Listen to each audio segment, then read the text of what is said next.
রাজধানী ঢাকার মানিক মিয়া অ্যাভিনিউতে জুলাই গণ অভ্যুত্থান দিবসের আয়োজনে গ্যাস বেলুন বিস্ফোরণে অন্তত ১০ জন আহত হয়েছেন। আজ ৫ আগস্ট দুপুর ২টা ১৭ মিনিটের দিকে অনুষ্ঠানস্থলে কয়েকটি গ্যাস ভর্তি বেলুন হঠাৎ বিকট শব্দে বিস্ফোরিত হয়। মুহূর্তেই দাউ দাউ করে আগুন জ্বলে উঠলে কয়েকজন দগ্ধ হন। প্রত্যক্ষদর্শীরা জানান, মূল মঞ্চের সামনে বাউন্ডারিতে থাকা সাধারণ মানুষের কাছে ওড়ানোর জন্য কিছু বেলুন দেয়া হয়।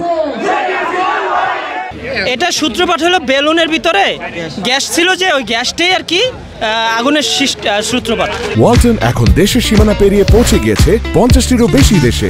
ওয়ালটন, ঘরে ঘরে বিশ্বজুড়ে।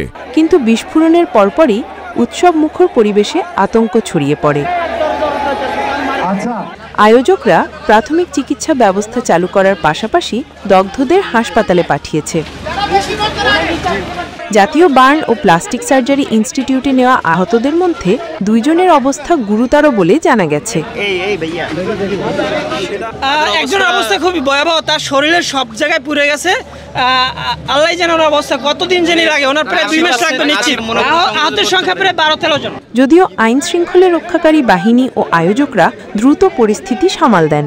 কিছুক্ষণ বিরতির পর গণ অভ্যুত্থান দিবসের অনুষ্ঠান পুনরায় শুরু হয়।